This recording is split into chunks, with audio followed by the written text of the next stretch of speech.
দর্শক হায় রে হায়, 2025-এর চ্যাম্পিয়ন ট্রফির বাংলাদেশের দল থেকে এবার বাদ পড়তে যাচ্ছেন লিটন কুমার দাস। হঠাৎ লিটন কুমার দাসকে নিয়ে সংবাদ মাধ্যমে এসে কেমন কথা বলেন শাহরুখ কন্যা সোহানা খান। হ্যাঁ দর্শক, খবরের বিস্তারিত জানতে ভিডিওটি না টেনে শেষ পর্যন্তই দেখতে থাকুন। এই তো আর কিছুদিন পরে শুরু হতে যাচ্ছে 2025-এর চ্যাম্পিয়ন ট্রফি, যেখানে নিজেদের দল গঠন করা নিয়ে বেশ অনেকটাই চিন্তায় পড়ে গিয়েছে প্রত্যেকটি দল। তবে ব্যতিক্রম নয় বাংলাদেশ।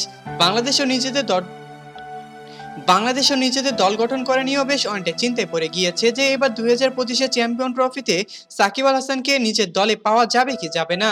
তবে অপরদিকে আরেকটি গুঞ্জন শোনা যাচ্ছে যে এবার 2025-এর চ্যাম্পিয়ন ট্রফি থেকে বাদ পড়তে যাচ্ছেন লিটন কুমার দাস। হঠাৎ লিটন কুমার দাসকে নিয়ে হঠাৎ বাজে মন্তব্য করেছেন বিসিবি।